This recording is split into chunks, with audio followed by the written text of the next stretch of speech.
Bom, então boa noite, gente. Eu agora estava conversando com vocês, né? Dando os parabéns para vocês pelas notas que vocês tiraram. Todos foram bem, algumas notas um pouquinho maiores, um pouquinho menores, mas todas foram boas. Isso eu já esperava de vocês, como eu estava falando, né? Vocês têm capacidade, não é a primeira vez que vocês são meus alunos e não é a primeira vez que vocês demonstram essa capacidade que vocês têm. Continuem assim, gente. Vocês estão no último período, não desanimem. Último bimestre da faculdade inteira, né? Não desanimem, continuem assim. E se vocês continuarem assim depois da faculdade, eu tenho certeza que vocês serão grandes profissionais, tá? A partir do momento que vocês conseguirem se encaixar, vocês vão demonstrar na empresa onde que vocês trabalharam, ou se tiverem mesmo tiverem vocês mesmos uma empresa, eu tenho certeza que vocês vão demonstrar toda essa capacidade que vocês demonstraram o curso inteiro aqui para gente, tá? Então vocês estão de parabéns.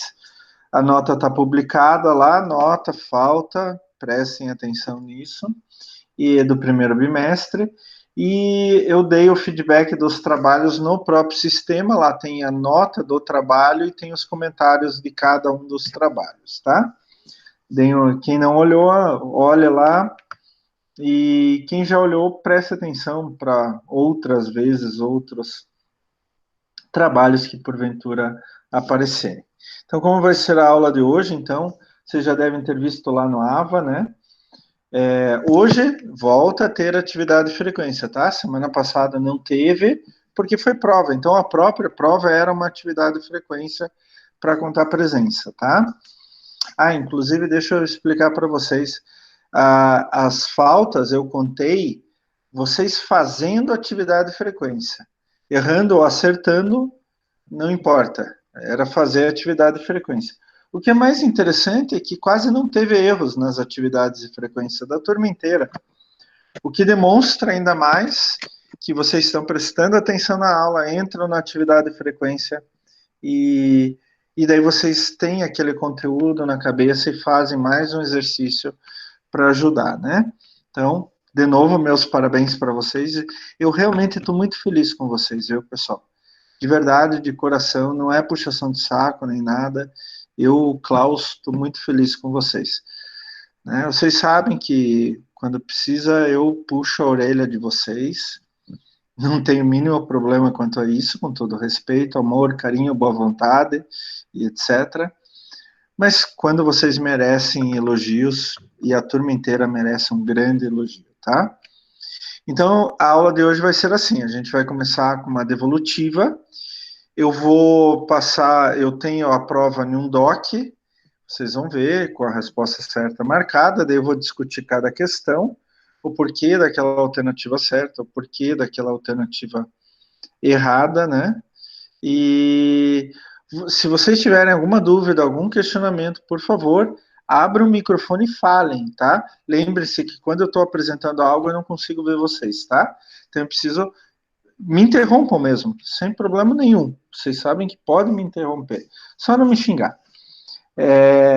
E depois a gente tem uma aula com matéria nova. A gente vai terminar essa semana, e semana que vem a gente vai terminar a gestão da produção com implementação de uma unidade industrial qualquer, de uma empresa qualquer.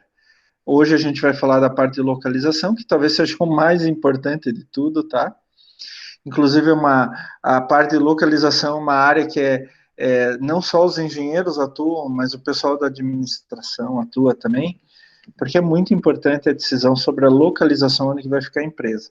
E daí, semana que vem, a gente vai falar do restante, tá? E depois disso, a gente já começa com gestão de pessoas, e eu vou falar uns assuntos bem interessantes para vocês. Eu vou começar com cultura organizacional, como as pessoas pensam e agem dentro de uma empresa, né? Vocês já observaram isso? Eu vou falar um pouco de gestão de conhecimento, como que eu vou gerir, talvez esse seja um dos principais patrimônios da empresa, né? Um dos principais ativos, o ativo intelectual da empresa. Como que vocês podem gerir isso dentro da empresa? Eu vou falar um pouco de motivação. Nossa, se os funcionários não tiverem motivação, gente, não vai nada para frente, nada. né? E a gente vai falar um pouco de liderança também, né? A gente quer que vocês sejam líderes.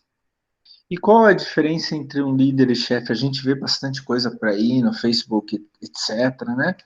Mas tem conhecimento mais bem estruturado, de cunho técnico científico, que vai mostrar bem isso para vocês.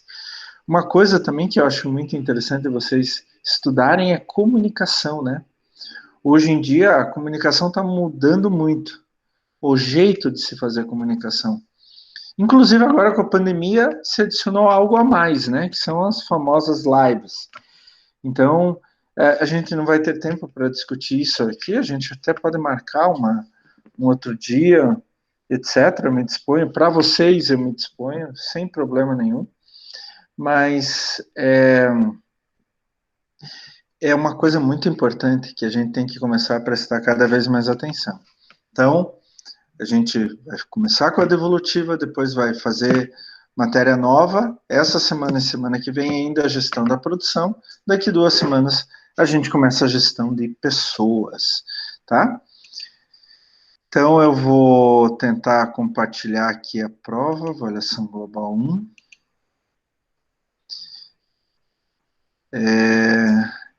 Eu queria que alguém abrisse o microfone e dissesse se vocês estão enxergando.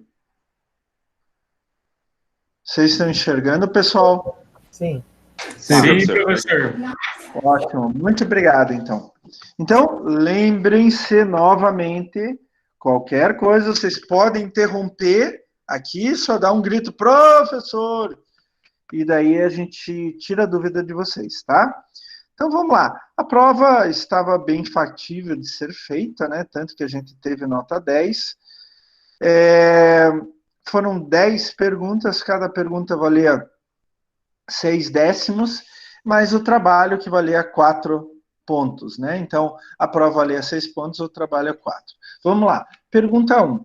Quais são as maiores dificuldades hoje no Brasil para o exercício do cargo de administradora? Olha, gente, vejam lá. Alternativa A, baixa carga tributária. Essa nem eu acredito, né? O que a gente mais tem no Brasil é imposto. Taxa de juros das mais baixas do mundo. Gente, tem país com taxa de juros negativa. Tá?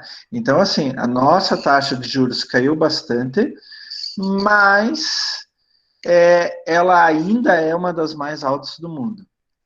A resposta correta a essa pergunta é a alternativa C, excesso de burocracia. Também já tivemos mais burocracia, tá? Mas ainda continuamos com muita burocracia. Qual uma dificuldade? Não falta mão de obra qualificada? A gente sabe que falta, né? Muitos lugares faltam. E todas as alternativas acima estão corretas? Não, né? Só a C está correta, tá? Pergunta 2. Diversos métodos de produção foram desenvolvidos ao longo do final do século XIX e início do século XX. Eles tinham a intenção de desenvolvimento da gestão da produção. Desses métodos, várias lições ainda continuam a ser utilizadas até hoje. Analise as alternativas abaixo e marque as contribuições que permanecem até hoje, né? A resposta correta é logo a alternativa A, linha de montagem. A gente fez adaptações em relação à linha de montagens, cada uma em função do tipo de empresa, etc. Mas ainda a ideia da linha de montagem ainda é utilizada originalmente. Ergonomia, trabalho físico prejudicial, né? Na verdade, a ergonomia, ela trabalha com, ela estuda o trabalho físico benéfico, tá? A ergonomia estuda melhores condições físicas pro colaborador trabalhar. Não tem nada a ver com prejudicial. Remuneração pela produção somente fixa, não. Uma coisa que a gente tem trabalhado cada vez mais e que foi desenvolvido no final do século XIX é remuneração variável também, né? Então, remuneração pela produção fixa e variável. Estudos do desmonte da produção. Não tem nem nexo, né? Estudo da montagem da produção. Como você pode dispor a produção da maneira mais exata possível para o melhor aproveitamento. E a alternativa aí, preocupações como homem. Coloquei até Hitler. Nossa, não tem nada a ver, né, gente? Hitler não tinha preocupação com o ser humano nenhuma, né? Então, assim, óbvio que estava na cara que era a alternativa A. Pergunta 3. Daí é sobre gestão da qualidade, né? Isso é muito legal. Eu acho que vocês têm que voltar a tudo aquilo que vocês já aprenderam de qualidade, tem que rever, porque hoje sem qualidade vocês não ganham mercado. Qualquer que seja, ou qualquer que seja o produto, processo, serviço que vocês vão fazer. Dizemos que qualidade é um conceito subjetivo.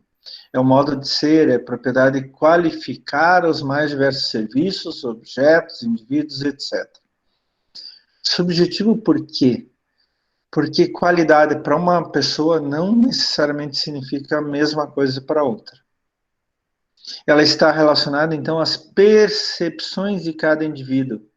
E diversos fatores diferentes, de um indivíduo para outro, de uma população para outra, podem mudar essa percepção de qualidade, né? Como cultura, produto, serviço prestado. A qualidade em uma organização deve possuir certos atributos básicos. Dentre as alternativas abaixo, qual refere-se corretamente a esses atributos? Então, a moral. O que está descrito ali é custo, né? Não é moral. B, qualidade intrínseca. O que está escrito ali é segurança, né? Óbvio que é, não qualidade intrínseca. C é a resposta correta, entrega.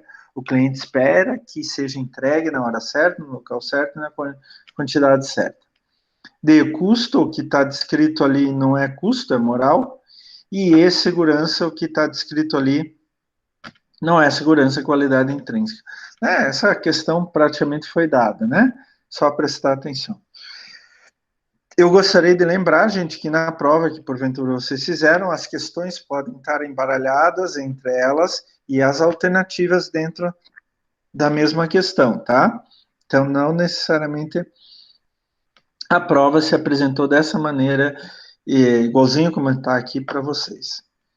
Vamos lá. Olha, uma pergunta sobre o trabalho, né? Vocês nunca mais vão esquecer isso. Podemos dizer que a capacidade é a quantidade máxima de produtos e serviços que podem ser produzidos em uma unidade produtiva em um dado intervalo de tempo. Moreira, 1998. Podemos distinguir, assim, capacidade em uma organização como instalada, disponível, efetiva e real. Sobre os diferentes tipos de capacidade em uma organização, assinale a alternativa correta. Então, a resposta é a capacidade instalada é a capacidade máxima que uma unidade produtora pode produzir se trabalhar ininterruptamente, sem que seja considerada nenhuma perda. Como se ela trabalhasse 24 horas por dia, 7 dias por semana, tá? Não acontecesse nada de errado. Não tem como produzir mais, a não ser que aumente a produtividade, mas é uma outra questão. A B, capacidade disponível, capacidade efetiva mais paradas não programadas. Na verdade, isso é capacidade total, né? A C, capacidade efetiva é a capacidade instalada mais paradas não programadas. Não, perdão. Eu errei aqui. A B, a capacidade disponível, na verdade, é a capacidade total naquela jornada de trabalho, tá? Então, por exemplo, se a jornada de trabalho é 8 horas por dia, então a capacidade disponível é você pensar em tudo que você pode produzir naquelas 8 horas por dia. Perdão, eu errei. O professor também está cansado, a gente não é por nada. Capacidade efetiva é a capacidade disponível menos perdas planejadas. Então, aqui está errado, não é a capacidade instalada, é disponível. Capacidade real, realizada, é a capacidade efetiva mais paradas não programadas. Então, não é esse conceito que está aqui. Todas as alternativas estão corretas? Não. Só a A está correta. Continuando, pergunta número 5. É importante calcularmos a capacidade produtiva de uma empresa para atender adequadamente a sua demanda. O que aconteceria se... perdão, houve um erro aqui. O que aconteceria... Eu vou arrumar, mas acho que isso vocês não tiveram problema, né? Se calculássemos erroneamente a capacidade produtiva de uma empresa, analise as afirmativas abaixo. Quer dizer, a gente calcula a capacidade produtiva e depois a gente vê que teve falta de capacidade. O que significa capital? Eu vou ter muito capital disponível ali e perda de receita? Não. Eu vou ter perda de receita porque eu não vou vender tanto, né? Falta de capacidade significa que eu estou produzindo menos do que a minha demanda exige. Só que provavelmente a falta de capacidade é por falta de dinheiro, né? Por menos capital. Então aqui está errado. O 2, excesso de capacidade. O que ele pode provocar? Capital excessivo, correto. Eu investi demais na minha empresa, ela é muito grande. Mas demanda não atendida. Na verdade, excesso de capacidade, a demanda normalmente é atendida, né? Porque eu estou produzindo bastante para toda a demanda. 3, excesso de capacidade provoca capital excessivo e subutilização de equipamentos. Claro, porque eu tenho mais capacidade que a minha demanda. Então, o que acontece? Eu não vou produzir tanto porque não tenho comprador para tanto. Acaba subutilizando os equipamentos. E falta de capacidade, demanda não atendida, perda de receita e baixo nível de serviço. Falta de capacidade, tem muita gente querendo comprar meu produto. Como eu não tenho capacidade suficiente, não vou atender todo mundo. Demanda não atendida. Vou perder dinheiro, vou perder venda. Por quê? Eu poderia vender, tem mais gente querendo meu produto, poderia vender mais. E baixo nível de serviço, quer dizer, as pessoas não vão ficar satisfeitas com a minha empresa. Então, as corretas são as afirmativas 3 e 4, que dá a alternativa D de dado. Daí a pergunta 6, a gente falou lá, no controle da produção devemos acompanhar, monitorar, avaliar e regular atividades de produção para verificar se seguem conforme o planejado e os objetivos específicos. Para isso, podemos usar o MRP2, o Manufacturing Resources Planning 2, que é um software que integra estoque de matéria-prima, estoque de componente, lista de material, restrição de mão de obra, disponibilidade de equipamento, gera necessidade de compra, gera tempo de entrega para item comprado, tempo de fabricação, estoque de segurança e tudo mais. Então, ele integra tudo num banco de dados só e vai nos dando as respostas esperadas. Em relação ao controle de poluição, analise as alternativas abaixo. Quais estão corretas? Na verdade, todas estão corretas, né? Estoque de segurança é a quantidade mínima que se deseja ter em estoque, né? Para que, se por acaso o teu fornecedor parar de fornecer, acontecer uma greve de caminhoneiro, acontecer uma pandemia, você tem um estoque de segurança para, pelo menos durante algum tempo, continuar fabricando teu produto. Lote é a quantidade em que o item é produzido internamente ou fornecido por terceiros, né? Então, um lote de 10 unidades, de 1.000 unidades, assim por diante. Tempo de atendimento, ou lead time, é o prazo de entrega, né? Quanto tempo alguém leva para entregar uma matéria-prima que eu preciso, ou eu levo para entregar o produto acabado para o meu cliente. Gente, posso contar uma historinha para vocês? Eu tenho conta no Bradesco e tem aquele programa Livelo, de acúmulo de pontos, né, no cartão de crédito. E minha esposa me pediu um ventilador, né, por causa desse calor que estava aí, vai voltar o calor agora. E daí eu pensei, eu tenho pontos lá no Livelo, por que eu não pego lá? Daí eu entrei lá essa semana, vamos pegar então o ventilador. É bem interessante que, bem sobre isso, o tempo de atendimento deles, quando eu pedi, estava para entregar na minha casa dia 19. Daí ontem veio uma mensagem dizendo que eles reajustaram o prazo de entrega para dia 14. E hoje veio uma mensagem dizendo que vão entregar no máximo dia 13. O que eles fizeram? Então, deram um tempo de entrega maior e foram diminuindo. Essa é uma boa saída, gente, viu? Eu não sei se fizeram isso de propósito, o que aconteceu. Mas quando você promete uma data para o teu cliente, para entrega, e entrega antes, é uma boa jogada para ganhar a confiança do cliente, tá? Lembrem-se disso, por favor. Estoque em mãos é a quantidade disponível no momento. Perdão, pessoal.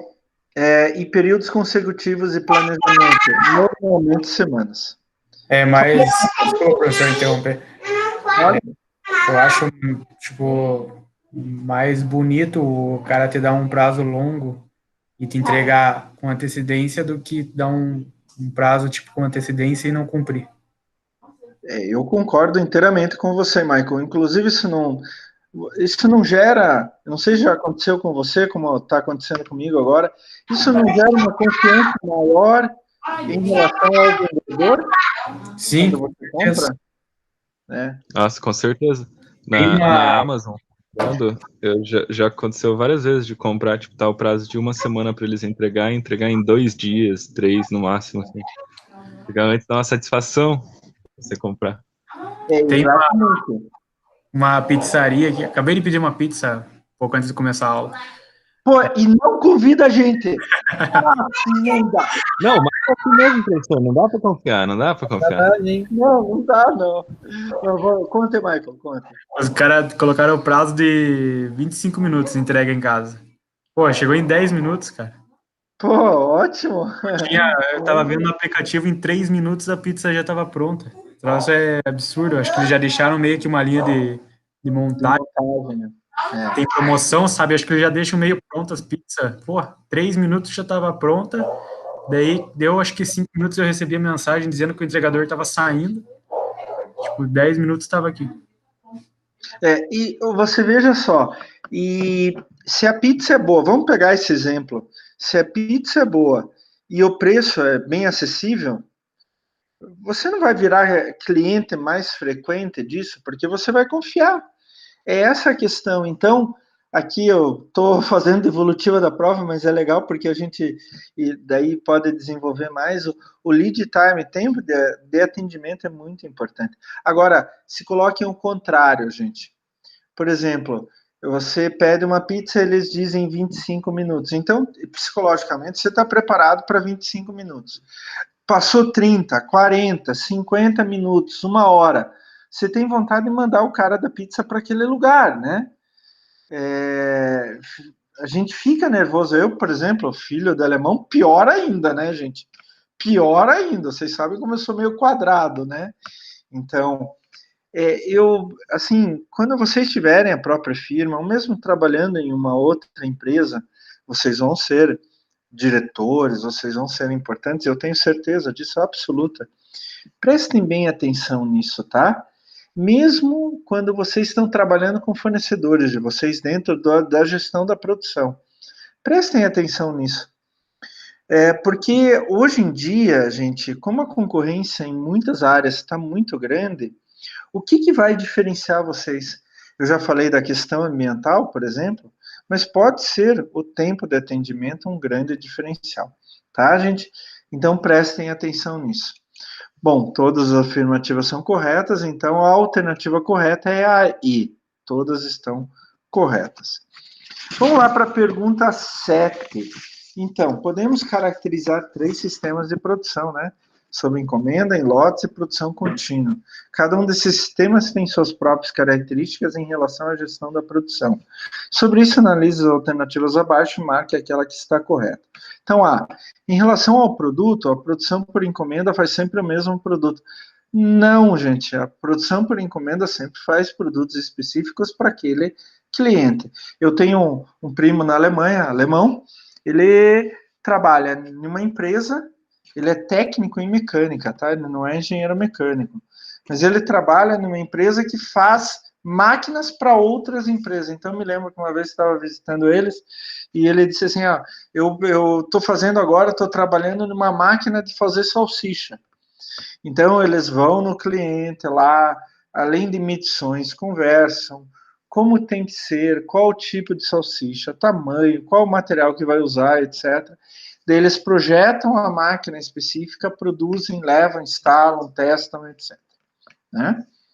Então, não faz sempre o mesmo produto. B, em relação à mão de obra, a produção em lotes compensa o desequilíbrio entre departamentos. Exatamente, tá? Uma característica específica de produção em lotes. Em relação aos métodos de trabalho, a produção contínua terá sempre métodos mutáveis. Mutável é aquele que muda sempre. Não, a produção contínua, quando vai produzir sempre a mesma coisa, os métodos são imutáveis ou extremamente próximos a isso. Em relação às máquinas, a produção por encomenda tem alto grau de padronização. Não, porque cada encomenda é diferente do que a outra, então pode usar outras máquinas diferentes em cada encomenda. Em relação ao ritmo de produção, a produção em lotes é descontínua e irregular. Ela não na verdade, gente, ela é contínua no lote e descontínua na mudança de lote. Então, quando eu estou naquele lote, ela é contínua, trabalha de uma forma contínua. Mas quando eu mudo de lote, eu vou produzir, eu até falei para vocês lá dos métodos de produção em lote do Boticário, né? Então, eles produziram por exemplo, uma base para maquiagem. Daí eles vão produzir, sei lá, batom e assim por diante. Então, durante a produção daquele lote é contínuo, mas quando vai mudar de lote, muda totalmente a produção. Pergunta 8. Os estoques dentro de uma empresa servem para garantir a regularidade da operação, né? Neutralizando efeitos de demora, sazonalidade, risco de dificuldade de fornecimento e falta de insumo. Então, quando você estoque de matéria-prima, né, insumos. Então, a tua produção funciona certinho enquanto você tem o estoque de matéria-prima e insumos. Faltou lá, a tua produção vai começar a parar, tá? E depende da onde que vai ser usado, em qual ponto da produção, ela pode começar, mas não dá continuidade. Então, também são importantes para a economia de escala, pois permitem a compra de lotes econômicos, isso é mais barato. Isso é uma regra de mercado no mundo inteiro, gente. Quanto maior o lote que você compra de material, mais barato sai por unidade, né? Mas quais tipos de estoque podemos ter dentro de uma empresa, assinar a alternativa correta? Então, todas as alternativas estão corretas, né? Estoque de matéria-prima, materiais básicos, estoque de materiais em processamento, estoque de materiais acabados, estoque de produtos acabados, tá? Lembrando que materiais acabados ou componente é uma matéria-prima também, tá? Então, o que que acontece? Por exemplo, eu dei até o exemplo da linha de produção de computadores. Eu compro o chip inteiro, o chip pronto. Ele vem lá, sei lá, da China, dos Estados Unidos, da Europa, eu só coloco no computador que eu estou montando. Isso é um material acabado, mas ele é uma matéria-prima para o meu computador final. E o produto acabado é o computador final. Questão 9. Você tem um grande dilema na tua empresa, né? Um problema. Manter ou não grandes estoques. Tanto de matéria-prima, insumos, quanto de produto acabado, tá? No final do processo de produção. É uma decisão difícil que vocês têm que levar em conta vários fatores. Sobre essa questão, analise as alternativas abaixo e marque aquela que está correta. Se eu mantiver os estoques, tenho como abastecer o processo produtivo, mas se eu reduzir os estoques, significa menor liquidez. É maior liquidez, na verdade. Liquidez é a capacidade de você vender tudo aquilo ou acabar com tudo aquilo, tá? Então, você acaba tendo maior liquidez. Nem sempre, nesse caso, maior liquidez é a melhor, é a saída, né? Se eu mantiver os estoques, posso aumentar flutuações e incerteza na oferta e demanda de materiais. Na verdade, eu vou prevenir flutuações, incertezas na oferta e demanda de materiais. Então, se eu tiver estoque, pode ser que meu fornecedor tenha um problema, não consiga transportar. Então, como eu tenho estoque, eu consigo regularizar o meu processo de produção. A redução do estoque permite reduzir o custo de financiamento do capital de giro investido em estoque.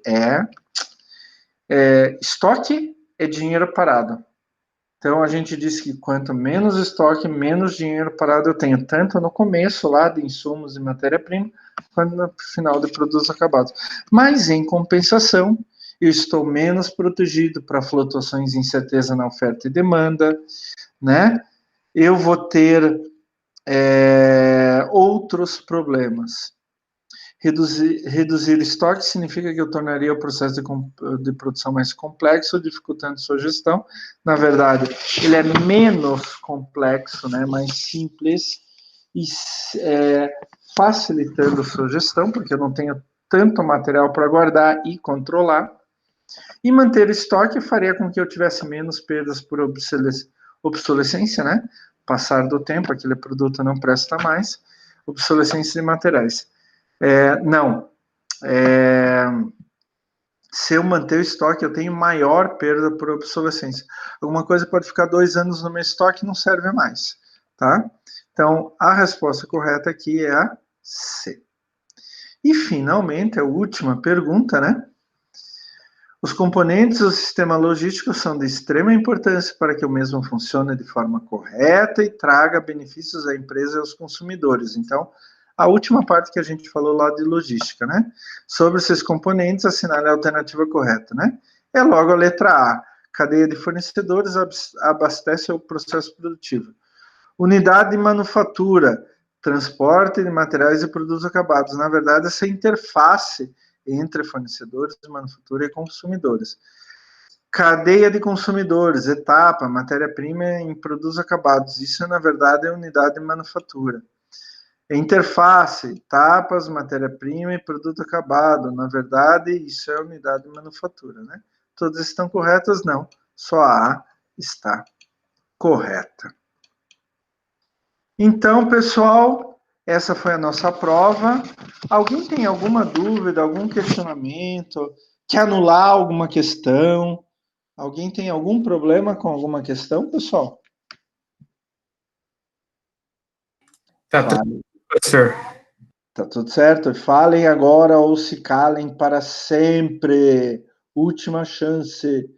Dá-lhe uma. Professor, gostaria de anular a questão que eu errei. Ah, tá. Você nem sabe qual questão que você errou mais, pô. Sabe qual a questão que você errou? Foi a 9 ali do Sul. Ah, Eu tá. errei pro menor liquidez. Mas não tem como anular, tá? Não, brincadeira, professor, que isso. Não, vocês sabem que eu anulo. Se tiver dúvida, eu anulo, mas essa não tem como anular. Não tem como. Mas é só um detalhe. Sabe o que é, gente? Vocês sabem, eu pego no pé mesmo. Está gravando aqui, inclusive, tá? Eu pego no pé. Ah, mas professor, detalhezinho de uma alternativa para outra. Detalhezinho cai um prédio, gente. Detalhezinho, vocês têm um curto-circuito e queimam um prédio inteiro, né? A gente tem que tomar cuidado. Olha, pessoal, de verdade, engenheiro tem que prestar muita atenção em detalhe. Engenheiro tem que ser assim. Detalhe tem que ser quase um fanatismo para engenheiro, tá? Isso é extremamente importante. Deixem as coisas gerais com arquiteto, essas coisas assim, as bonitinhas com arquiteto e tal. Se detenham sempre nos detalhes, tá? Isso é extremamente importante. Por exemplo, vocês mudam o calibre de um fio elétrico e ele não aguenta a tensão, por exemplo, né? Explode, queima, etc. Então vamos tomar cuidado. Bom, então essa foi a prova. De novo, vocês estão de parabéns. Eu gostei muito do desempenho de todos vocês na prova. Continuem assim, não vamos ter exame final. Mas é claro que se vocês marcarem touca no segundo bimestre, vocês vão ficar para exame final, tá? Vocês sabem que não é porque é o último bimestre da vida acadêmica de vocês, pelo menos por enquanto, que eu vou facilitar as coisas para vocês, não, tá?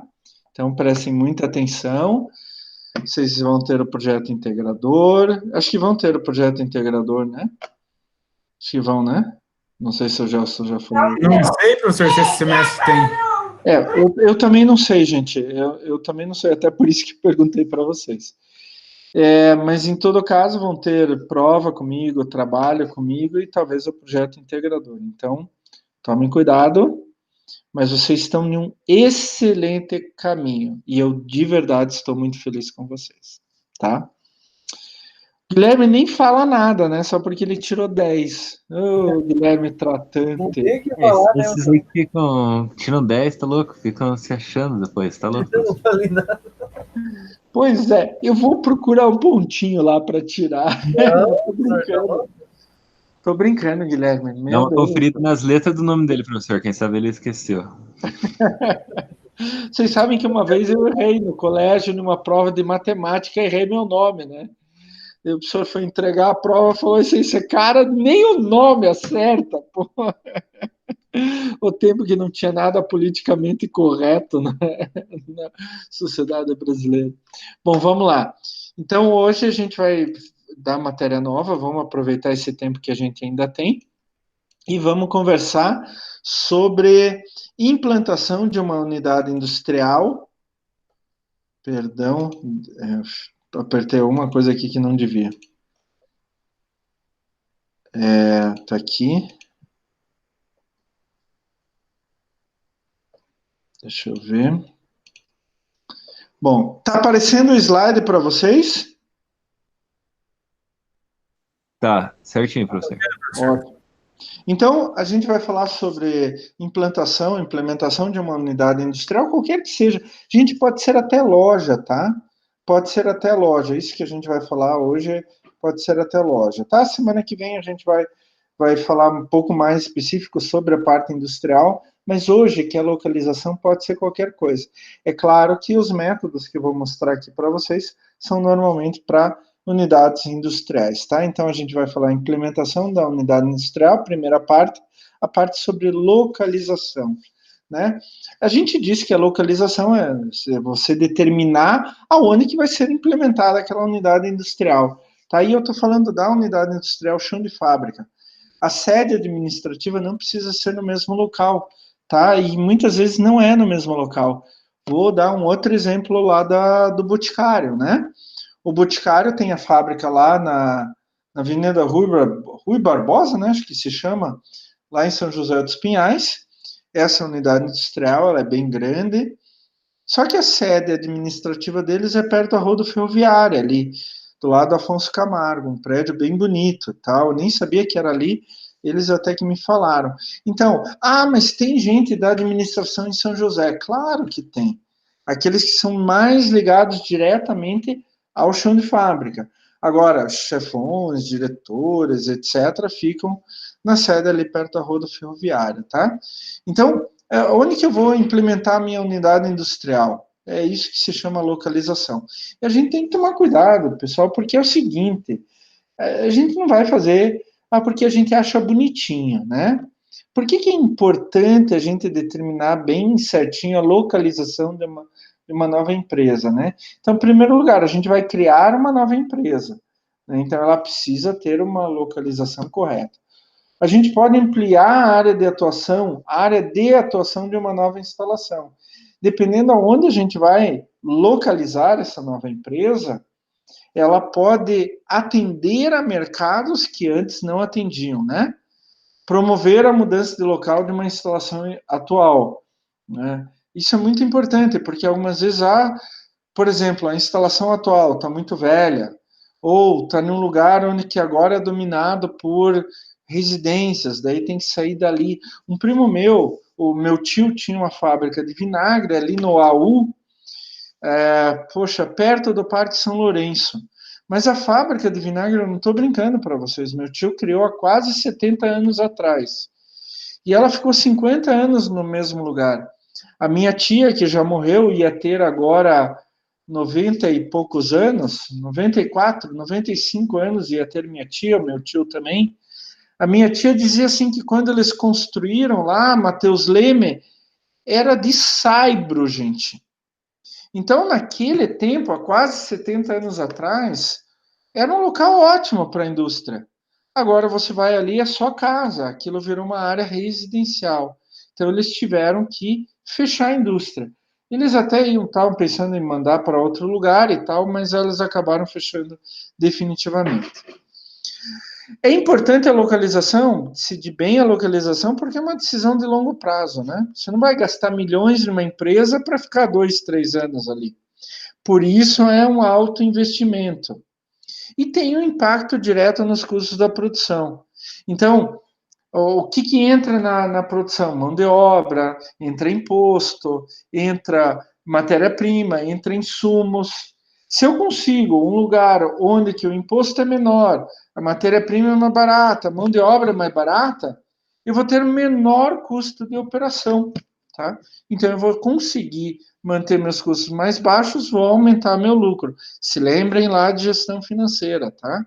Então, é muito importante a localização. É primordial, eu diria hoje, é primordial a localização. Você não pode mais fazer uma empresa aonde que não tem nexo ser feita. E o que pode influenciar essa localização, né? Como que eu posso pensar a localização? Eu quero mostrar aqui para vocês, gente, 3 métodos e como eu posso definir onde que vai ser a localização da minha empresa. São 3 métodos bem diferentes um do outro. Na verdade, vou falar assim para vocês, a gente sempre aprende, né? Eu já conhecia vários métodos e tal, mas assim,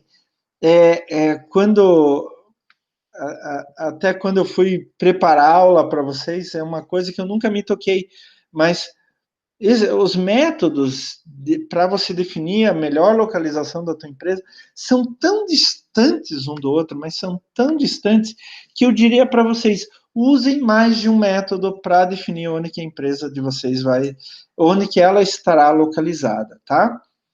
A primeira coisa que eu acho que vocês têm que fazer é você já ter em mente diferentes locais. 3, 4 locais pelo menos, tá, gente? Independente do método que vocês vão usar. Eu estou pensando em tal lugar, tal lugar, tal lugar. E já tem que ter, assim, razões por que localizar a empresa nesses lugares, tá? Já vão preparando, já vão colocando no papel, tá? É difícil, assim, vocês definir o melhor local se vocês não têm alternativas de locais. Então, primeira coisa, definam alternativas de locais e coloquem no papel por que essas alternativas, tá? Primeiro ponto. Depois vocês vão pegar um método de determinação, de auxílio, de tomada de decisão para auxiliar onde que vocês vão localizar a empresa. O primeiro método é o modelo de ponderação qualitativa. Ponderar. O que é ponderar? Você vai pensar, isso tem tal peso, isso tem tal peso, isso tem tal peso. E qualitativa eu não vou usar quantidades, eu só vou usar qualidades. Então, o modelo da ponderação qualitativa, ele visa medir e pontuar os dados que são de natureza subjetiva. Prestem atenção, natureza subjetiva. O que é natureza subjetiva? Eu acho que, tá? Então, por isso que é um método de ponderação qualitativa. Então, para permitir a comparação entre várias alternativas de localização. Por isso que eu falei, olha, primeira coisa, já definam 3 ou 4 lugares pelo menos, tá? Por exemplo, eu quero fazer uma empresa de robótica para indústrias. Eu não vou localizar essa empresa no Acre, né? No meio do nada. Por quê? Vai estar longe para eu ter matéria-prima e longe para eu vender. Para quem que eu vou vender? A maioria está aqui em Minas, Paraná, São Paulo, Rio de Janeiro. Opa! Então eu já tenho mais ou menos a localização aí. E daí vocês vão diminuindo as possibilidades. Daí, quando vocês tiverem 3 ou 4 possíveis localizações, comecem a utilizar esses modelos. O primeiro, então, é a ponderação qualitativa. Quais são as etapas? Identificar fatores relevantes, porque o que vai me levar a localizar minha empresa em tal lugar? Atribuir pesos de ponderação a esses fatores, atribuir notas aos fatores por localidade e ponderar as notas por fator. Pô, professor, não entendi nada. Eu vou mostrar um quadro para vocês, aí vai ficar bem claro. Então, a primeira coisa, identificar fatores relevantes. O que é relevante para mim na minha empresa? Capacitação de mão de obra, eu preciso ter mão de obra capacitada, ótimo, coloca aqui. Condições de vida. Pô, se eu vou no interior do interior do interior, não tem nada. Como que eu vou viver lá? Tem escola para os filhos e tal. Facilidade de implementação. Pô, aquele lugar me dá um terreno, me dá desconto no IPTU e tal, né? Benefícios fiscais, fica a mesma coisa. Acesso à rede de rodovias. Aí eu vou instalar minha empresa onde não tem nenhuma rodovia, não tem nem aeroporto, não tem nenhum porto por perto. Isso é louco, né? E potencial para expansão. O local onde que eu vou localizar minha empresa permite que eu expanda ela fisicamente, e nisso tudo vai ter mão de obra que eu vou poder absorver e assim por diante. Então, primeira coisa, determinar fatores relevantes. Pessoal, tem que ser esses? Não, não tem que ser esses. Não. Fala. Isso que eu ia te perguntar, tipo, porque hoje em dia tem aqueles, como se fosse uns condomínio empresarial que já fica perto de rodovia ou, tipo, em via, como é que chama aquelas... Entroncamentos, né? Entroncamento ferroviário, perto de porto, aeroporto, eu entendi. Já tem Logicamente fica bem. Olha, o que eu posso falar nesses condomínios é que mesmo tendo um condomínio, coloque os fatores relevantes.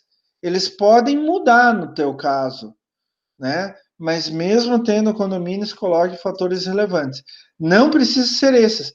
Olha, um fator relevante no condomínio seria qual que é o aluguel da área que eu vou ter no condomínio, tá? Porque normalmente essas áreas são alugadas, tá? Não são vendidas nos condomínios industriais. E assim por diante, tá? Então, fatores relevantes, quem vai determinar são vocês. Esses 6 aqui são muito comuns, mas quem vai determinar são vocês.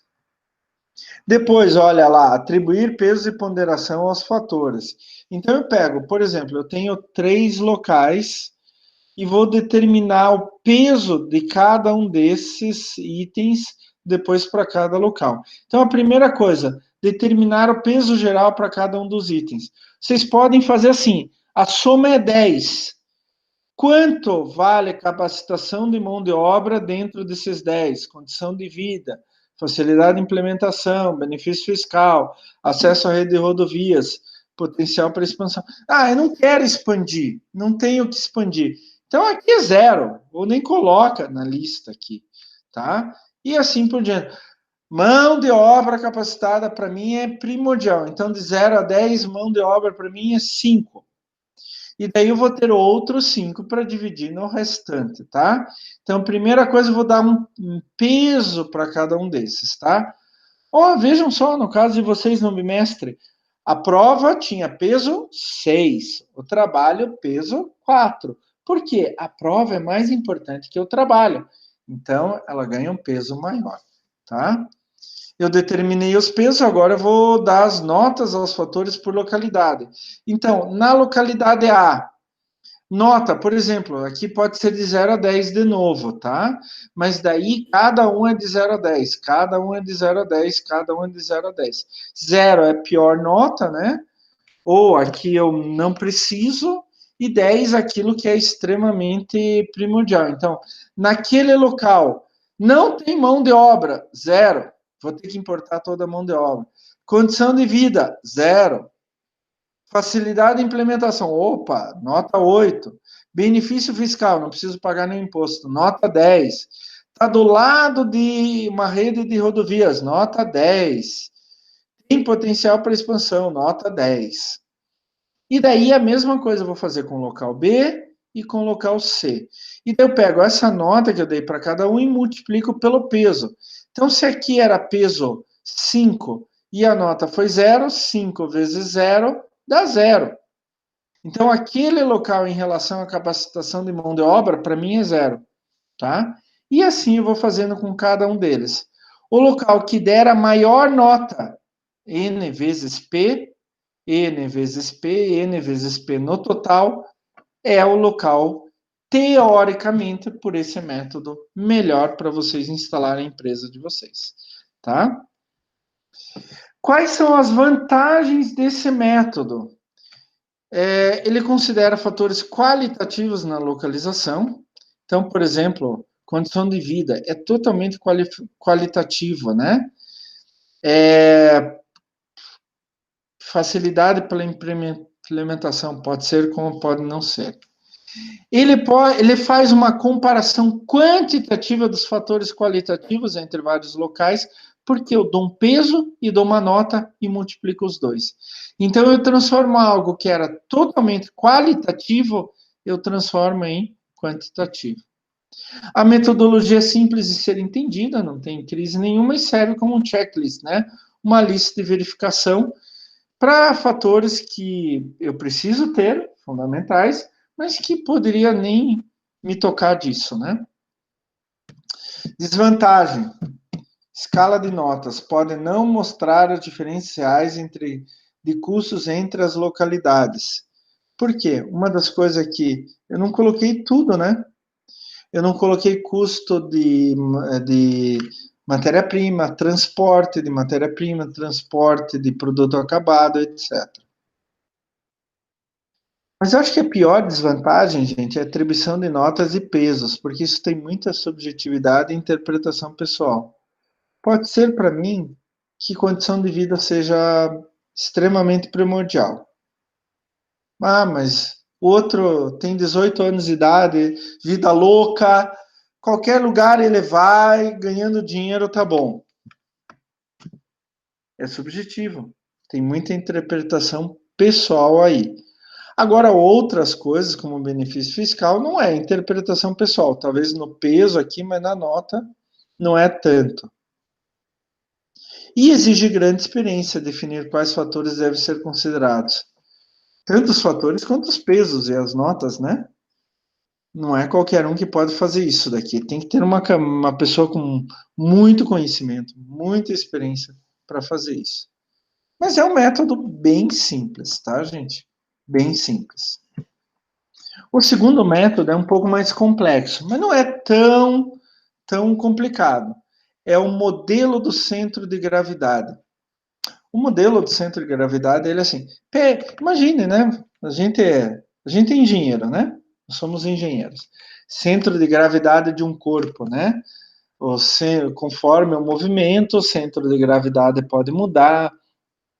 Por exemplo, você pega um carro, se o centro de gravidade estiver no lugar errado, ele vai ter dificuldade para fazer curva, ele pode captar. Eu me lembro quando desenvolveram o modelo A da Mercedes na Alemanha, vazou documento confidencial da Mercedes dizendo que nos testes iniciais do classe A, aquele pequenininho, né, do classe A, toda vez que um classe A fazia uma curva, ele tombava, porque o centro de gravidade dele, por causa do modelo, do tamanho dele, estava deslocado. Ele não conseguia fazer uma curva. Centro de gravidade, no nosso caso agora, é um local onde que o resto vai gravitar em volta dele, né? Então ele leva em conta a localização já existente das principais fontes de insumos, matéria-prima e insumos, da onde que eu vou pegar, e os meus clientes, para quem eu vou vender. Então, matéria-prima, insumos e produto acabado. Qual que é a melhor localização em função da onde que estão meus fabricantes, meus fornecedores e meus clientes, tá? E é, na verdade, assim, é o ponto geográfico correspondente ao centro de gravidade. É aquele onde os custos com transportes são mínimos, tá? Então, aqui, eu não estou vendo, que nem no primeiro modelo, capacitação de mão de obra, condição de vida, facilidade. Não estou vendo isso. Eu só estou vendo custo com transporte. Do meu fornecedor até minha fábrica, da minha fábrica até o meu cliente. É só isso que o modelo de centro de gravidade faz. Então, primeiro você precisa localizar as fontes de insumo e clientes, levantar o volume de bens movimentados, tanto de matéria-prima quanto de produto acabado, atribuir coordenadas cartesianas e calcular o centro de gravidade. Vamos pegar um exemplo aqui, uma empresa abastecida com material de fornecedor, 2, F1 e F2, e deve distribuir seus produtos finais em 3 mercados consumidores. Vamos dizer assim, 3 cidades. A cidade 1, M1, mercado 1, mercado 2 e mercado 3. Vocês vão ver que eu tenho uma tabela aqui que vai apresentar os dados e as coordenadas horizontal e vertical de cada local. O que eu vou fazer? Vamos primeiro para cá. Se eu tivesse numa sala de aula presencial, gente, eu ia fazer bem diferente. Então, eu estava pensando, quando estava preparando a aula, de como que eu ia apresentar isso. Desculpa, eu ainda não sei mexer com tudo que é possível mexer, com outros softwares, então vocês vão ter que ter um pouco de paciência comigo. A primeira coisa, eu faço uma tabela igual a essa. Na primeira coluna, eu tenho os locais. Aqui são os 2 fornecedores e os 3 mercados consumidores, tá? Então, eu vou pegar matéria-prima insumo desses 2 e vou vender para esses 3. Daí eu pego a quantidade. Então, do fornecedor 1, por exemplo, dentro de um mês ou de um ano, como vocês quiserem, tanto faz, contanto que o período de tempo seja igual para todos. Do fornecedor 1 eu pego 100 toneladas, do fornecedor 100 toneladas, para o mercado 1 eu mando 50 toneladas, para o mercado 2 eu mando 50 toneladas, e para o mercado 3 eu mando 50 toneladas. Daí eu vou pegar o custo do transporte, aqui está, por exemplo, em dólar por tonelada por quilômetro. Mas pode ser qualquer unidade, desde que seja a mesma unidade para todos. Então, para trazer 100 toneladas do meu fornecedor 1, custa $0,5 por tonelada por quilômetro. A mesma coisa o fornecedor 2. Já para levar para os meus mercados, custa $1 por tonelada por quilômetro. Tá? E daí eu vou fazer, isso daqui, acreditem, é um mapa. É um mapa na forma de diagrama. Esse daqui da direita, gente. Não sei se vocês estão vendo o meu cursor. Então, na horizontal, eu coloco de 0 até a maior distância, no caso aqui 900. Na vertical também, de 0 até a maior distância. E daí eu vou marcar o meu fornecedor aqui. Por exemplo, isso pode ser um mapa normal, tá? Pega um mapa do Paraná, por exemplo. Você pode fazer a mesma coisa. Tem o mapa do Paraná, tem uma horizontal e uma vertical. Então, vocês podem pegar, por exemplo, vamos pensar assim, fazer uma analogia bem bobinha. Foz do Iguaçu é 0, tanto na vertical quanto na horizontal, tá? À medida que vai saindo de Foz do Iguaçu em direção a Curitiba, é horizontal. Na medida que vai saindo de Foz do Iguaçu em direção a Londrina, o norte do Paraná, é vertical, tá? Então, vocês vão pegar, assim, uma cidade lá, o fornecedor 1. Ele está a 100 quilômetros na horizontal e 900 na vertical. Então, 100 quilômetros na horizontal e 900 na vertical. Ele está aqui em cima. Estão vendo? Olha aqui, pessoal. Está aqui em cima, o F1. O F2, 900 quilômetros na horizontal e 900 quilômetros na vertical. Ele está aqui em cima, o F2. Então, F1 e F2. Tá? O mercado consumidor 1 está 100 quilômetros na horizontal e 100 quilômetros na vertical. Então, ele está bem aqui. Então, o M1 está aqui. F1, F2 e M1. E o M2, 300 e 500. O M2 está aqui. E o M3, 700 e 300. Então, o M3 está aqui. Então, os mercados consumidores estão aqui, assim, mais ou menos, e os fornecedores estão aqui. Qual que é a melhor localização? Em relação a custo de transporte. E o método centro de gravidade só calcula custo de transporte. Não tem mais nada. Então, tem uma equação lá, quantidade versus o custo vezes a distância sobre quantidade vezes o custo de transporte. Então, eu vou fazer esse cálculo para cada um dos locais. E vejam aqui a equação. Então, eu faço independente se é fornecedor ou mercado consumidor, tá? Então, 100 vezes meio vezes 100. Na distância, eu vou calcular a distância primeiro horizontal e depois a vertical. Então, 100 vezes meio vezes 100, 100 vezes meio vezes 900, 50 vezes 1 vezes 100, 50 vezes 1 vezes 300 e 50 vezes 1 vezes 700. Sobre o custo, a quantidade mais custo de transporte de cada um deles. 100 vezes meio, mais 100 vezes meio, mais 50 vezes 1, mais 50 vezes 1, mais 50 vezes 1. Se vocês fizerem essa conta e eu não estiver errado, deu 420 quilômetros. Quer dizer, a horizontal deu 420 quilômetros. Mais ou menos aqui, assim, olha, gente. Mais ou menos aqui, tá? Opa, perdão.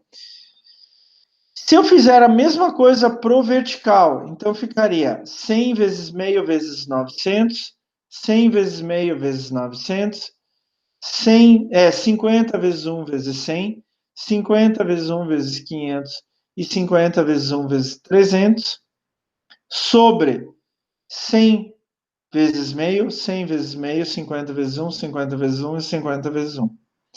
Se eu fizer isso, daí eu peguei a distância vertical e colocar aqui na equação, eu vou obter 540 quilômetros. Então, 420 estava aqui, subo até mais ou menos 540, vai dar bem aqui onde que era o cursor. Onde que está o cursor? Se vocês se lembrarem, o mercado fornecedor estava lá em cima e o mercado consumidor estava aqui embaixo, mais ou menos aqui embaixo. Este é mais ou menos o centro, levando em conta os custos de transporte, tá? Não é difícil. Existem várias maneiras de calcular centro de gravidade. Essa é a maneira mais simples, mais didática de vocês calcularem o centro de gravidade, tá? Qual que é a vantagem? Considera os custos de transporte, tanto vindo do teu fornecedor depois para o teu cliente. É um estudo detalhado e comparativo dos valores de frete. Inclusive, vocês podem renegociar os preços do frete a partir daí. E é uma metodologia relativamente simples de ser entendida. Qual a desvantagem? Esse é o custo real mesmo do transporte? Ou é só uma estimativa? O problema é que o sistema de coordenadas não considera a distância real percorrida. Por quê? Aqui está tudo em linha reta, gente. Tem alguma coisa, alguma estrada que é só reta? Não. Então, as distâncias podem ser bem maiores. A linha reta, a menor distância entre dois pontos é uma linha reta. Então, a linha reta, com certeza, não é a distância total final. Não considera eventual mudança de fornecedor ou cliente. Na verdade, se você mudar algum fornecedor, você tem que mudar isso daqui, mudar algum cliente, você tem que mudar isso daqui, para ver se você ainda está no melhor local. Mas como o investimento para a implementação de uma unidade industrial é muito grande, tem que servir para anos, muitos anos, então, mesmo que você mude de mercado de clientes, né? Ou fornecedor, você vai continuar naquela localização. E pode coincidir com uma região inviável, né? Quer dizer, uma região onde que não tem qualidade de vida, não tem mão de obra, não tem benefício fiscal, tá? E, finalmente, o terceiro método é o método de análise chamado CLV. Então, o que que CLV faz? Ele calcula qual é o local com melhor margem de contribuição, porque daí ele vai indicar que provavelmente ali vai ter o melhor lucro. E isso a gente estudou em gestão financeira, hein, pessoal? Por favor. Primeiro vocês vão levantar todo o custo todos os custos e preço de venda. E daí vocês vão calcular a margem de contribuição. Se lembra que margem de contribuição é preço de venda menos custo variável? Olha lá a gestão financeira. Mais uma vez, o professor Klaus puxa a gestão financeira para encher o saco de vocês.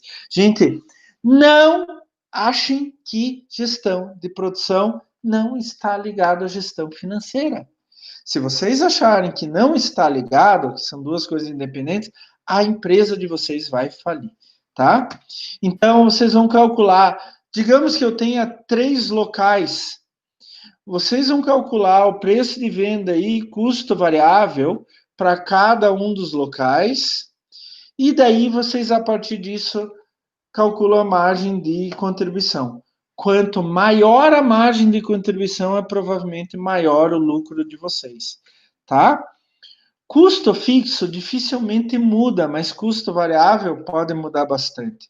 Por isso que a gente calcula a margem de contribuição, tá? A gente pode mexer mais facilmente no custo variável do que no custo fixo, tá? Tanto entre locais diferentes quanto ao longo do tempo, tá? Eu também posso calcular o ponto de equilíbrio aqui. Quanto menor o ponto de equilíbrio, maior é a possibilidade, ou melhor é o local, tá? Por que está esse N aqui? Porque eu tenho a possibilidade, gente, de introduzir uma nova variável aqui, número de unidades produzidas e vendidas no período, né? Então, aqui no preço de venda iria as propriedades vendidas, e no custo variável, unidades produzidas. Porque se não há um casamento entre produção e venda, eu posso introduzir essa informação para calcular a margem de contribuição. Mas eu diria para vocês, nem precisa, tá? Nem precisa. Principalmente porque eu vou decidir a localização antes da empresa existir. Daí eu vou fazer, eu não sei quanto que eu vou vender, quanto que eu vou produzir exatamente. Mas já dá para calcular preço de venda e custo variável, tá? Aquele que der a maior margem de contribuição, ali vai ser a minha empresa. Quais são as vantagens desse método? Considere importantes análises econômicas da região. Por quê? Custo que eu vou ter ali na minha região, que entra nos custos variáveis. Estudo detalhado e comparativo dos custos e margens serve de parâmetro para avaliação e controle. É amplamente divulgado, esse método é amplamente divulgado e conhecido nos meios empresariais. Desvantagem. Premissa que os custos fixos permaneçam constantes, e nem sempre é possível. Por isso que margem de contribuição e ponto de equilíbrio não é usada de forma única para determinar a gestão financeira da nossa empresa, tá? Variação de custos variáveis precisa ser linear, então os custos variáveis em relação às unidades produzidas precisa sempre ser linear, não pode ser assim, né?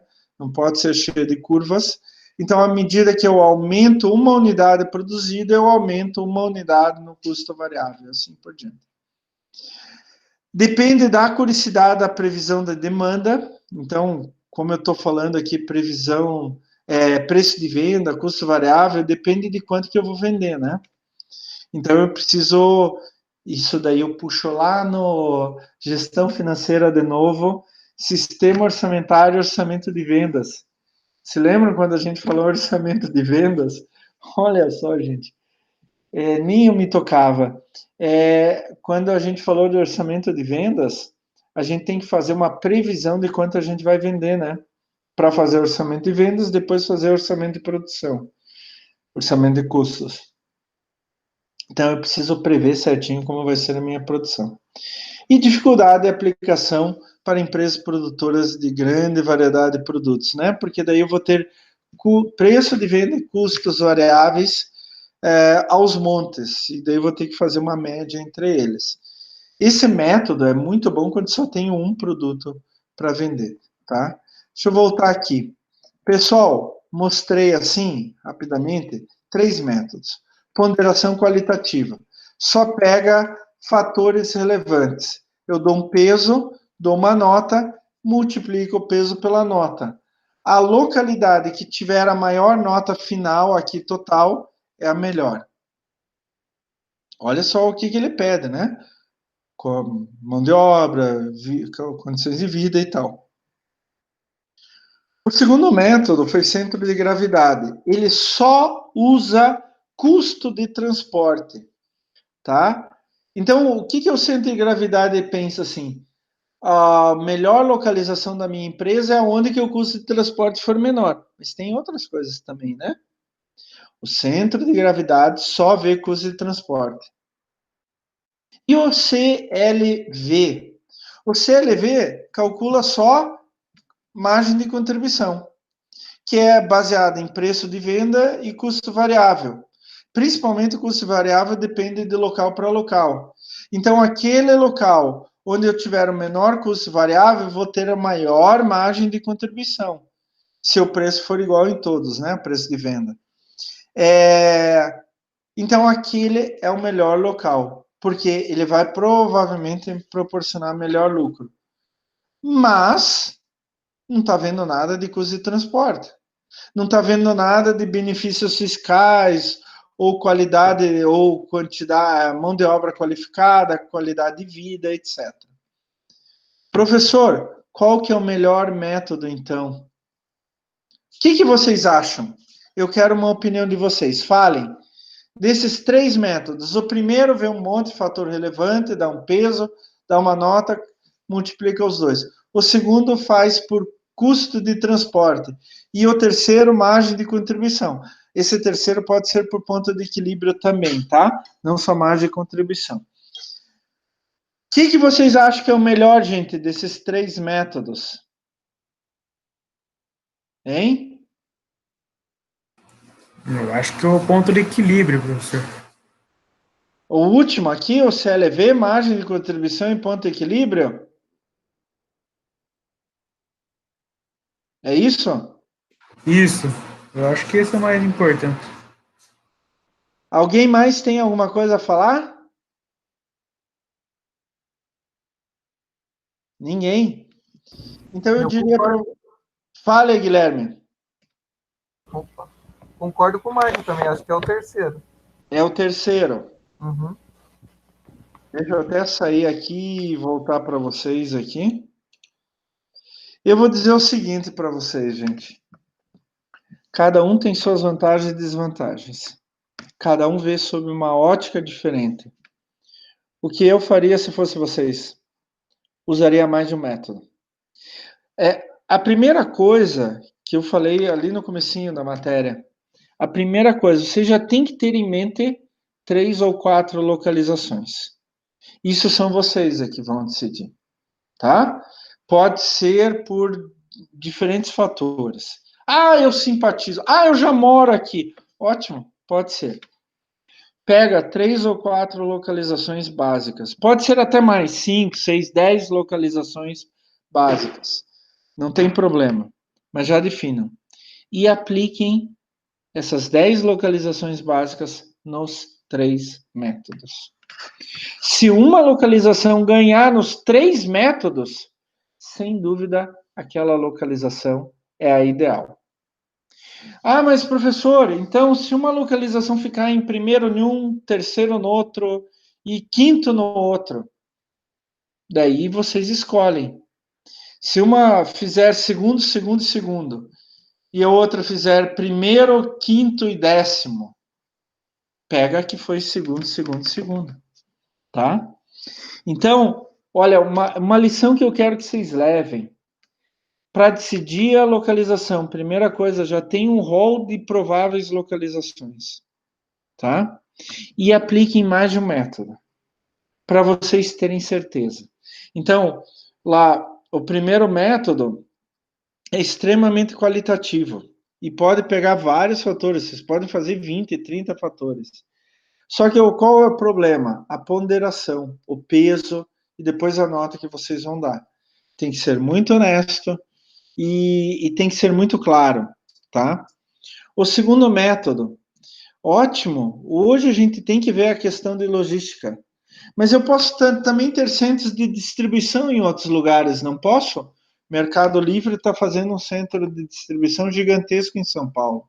A gente já conversou sobre isso. Eu posso criar uma rede de distribuição. Então, pode ser que uma outra vantagem que vai dar um custo de transporte maior, mas essa outra vantagem seja tão grande, que mesmo com custo de transporte maior, vale a pena instalar naquele lugar. Ou, como último lá, margem de contribuição.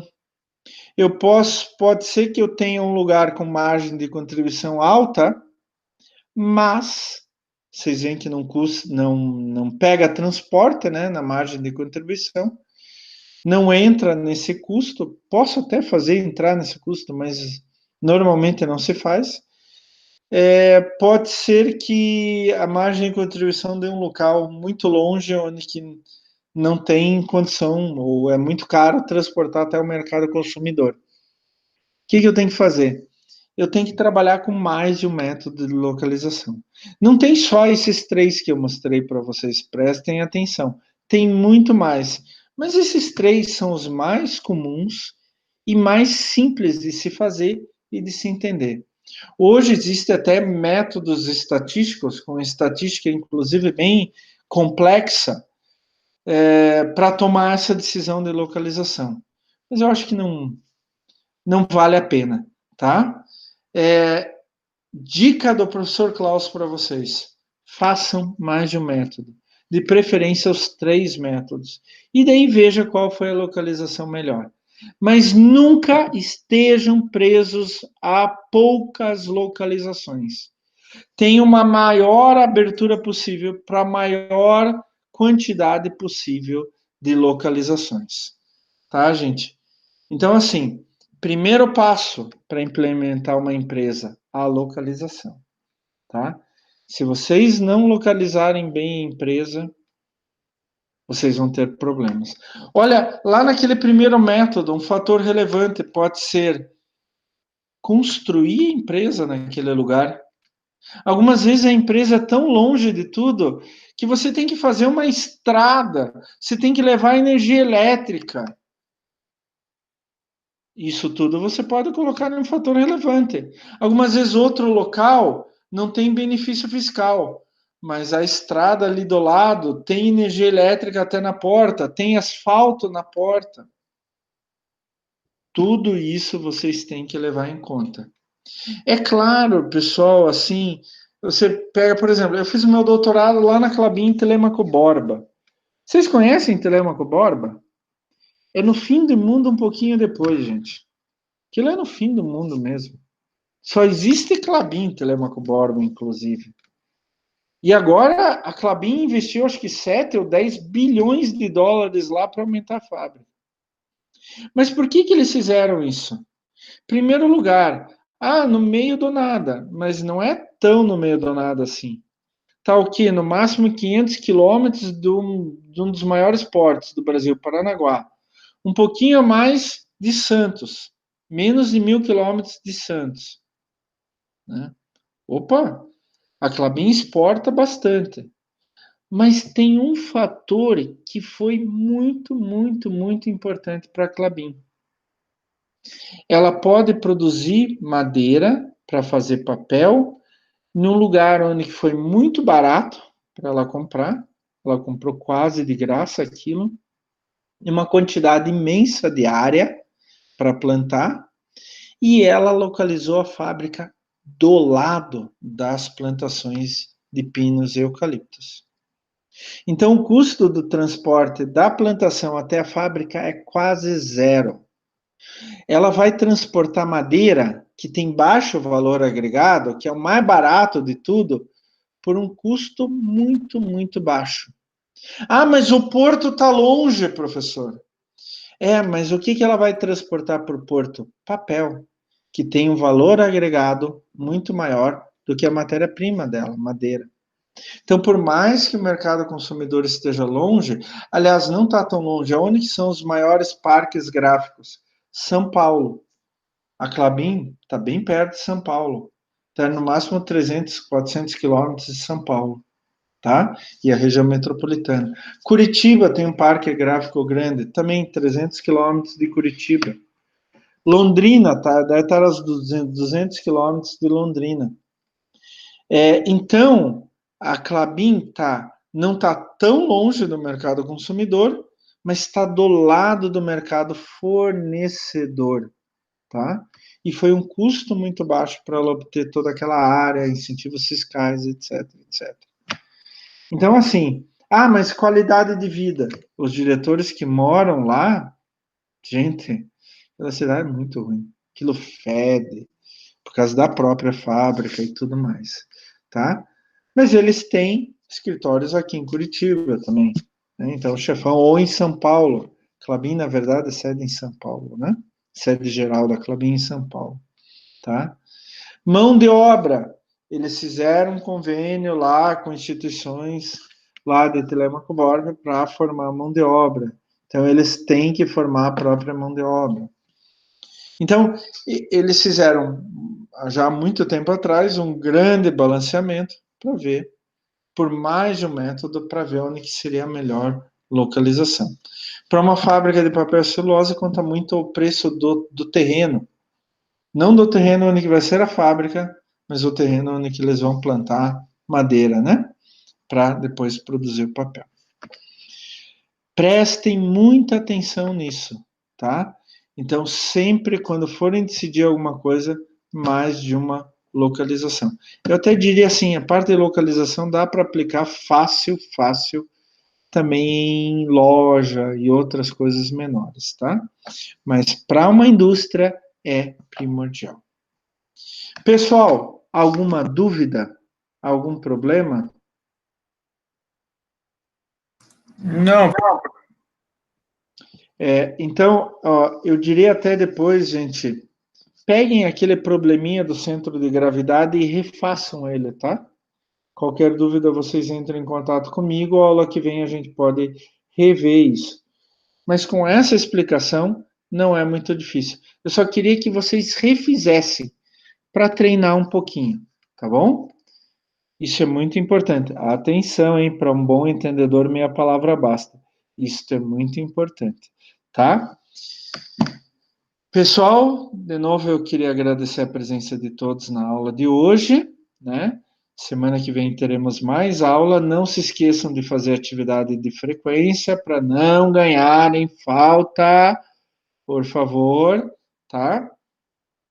E estudem bem a matéria de hoje, como vocês estão fazendo até o momento, tá? Para tirar um notaço depois, de novo, na próxima prova.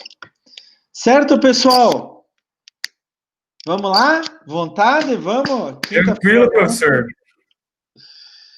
Quinta-feira à noite, gente. Mais um dia de aula para vocês amanhã, tá? E a gente se vê semana que vem aqui. Tá certo, Beleza. pessoal? Valeu, professor. Até mais. Beleza, professor. Tchau, Obrigado. Boa noite. tchau. Tchau, Guilherme. Tchau, Léo. Tchau, Maicon. Tudo de bom para vocês. Tchau, tchau.